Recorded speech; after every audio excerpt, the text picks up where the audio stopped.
And welcome back to my YouTube channel. তো আজি আকৌ নতুন ভিডিঅ' এটা লৈ আপোনালোকৰ আগত আহি গ'লোঁ। তো এতিয়া আমি গৈ আছোঁ যোৰহাট। মোৰ যোৰহাটত কাম এটা আছে তিয়গল। তো ভাবিলোঁ যোৰহাটৰ ব্লগ এটাকে বনাওঁ। তো ক'লৈ গৈ আছোঁ গম পালে থাম্বনেইল চাই। তো আকৌ গৈ থাকোঁ ব'লক আৰু।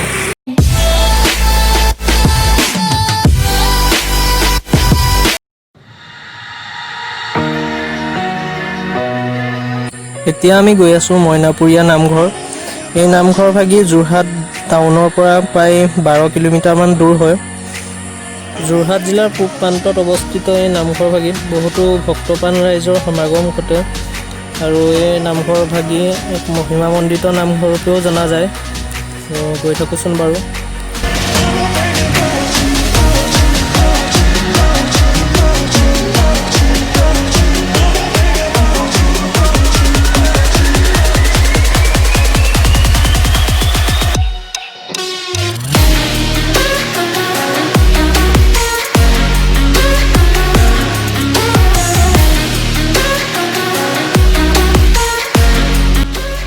আৰু এইটো আমাৰ বাওঁ চাইডে যোৰহাট DTO অফিচ।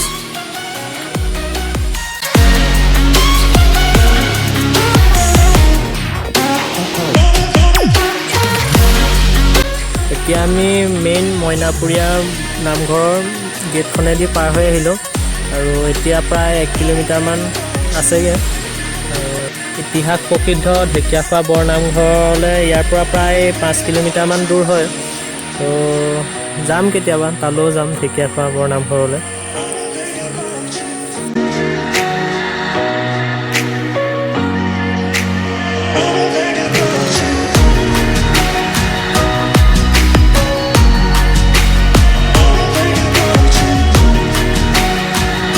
ৰাস্তাটো সৰু আৰু বৰ খাতৰা টাৰ্ণিং কেইটামান আছে।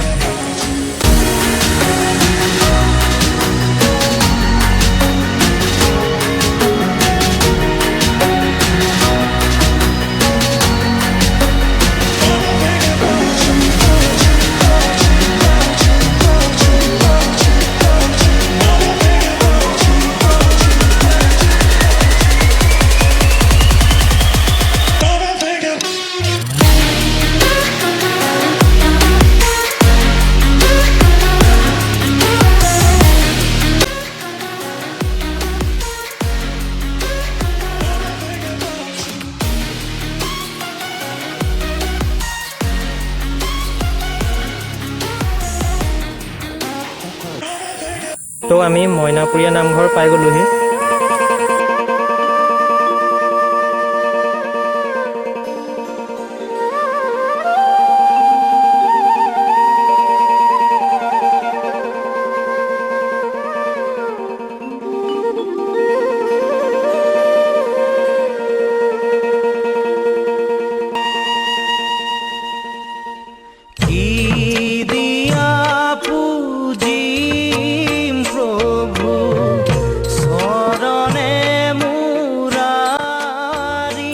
নামঘৰ ভাগিৰ ভিতৰত ভক্তপ্ৰাণ ৰাইজসকলে নাম লৈ আছে আৰু ধৰ্মীয় পোছাক অবিহনে ভিতৰত সোমোৱা নিষেধ। সেইটো কাৰণে আমি দুটা ডিংকুল আৰু আমি দুটা সোমাব নোৱাৰোঁ, বাহিৰৰ পৰাই সেৱা কৰিলোঁ আৰু।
আজিৰ ভিডিঅ'টো ইমানতে সমাপ্ত কৰিছোঁ।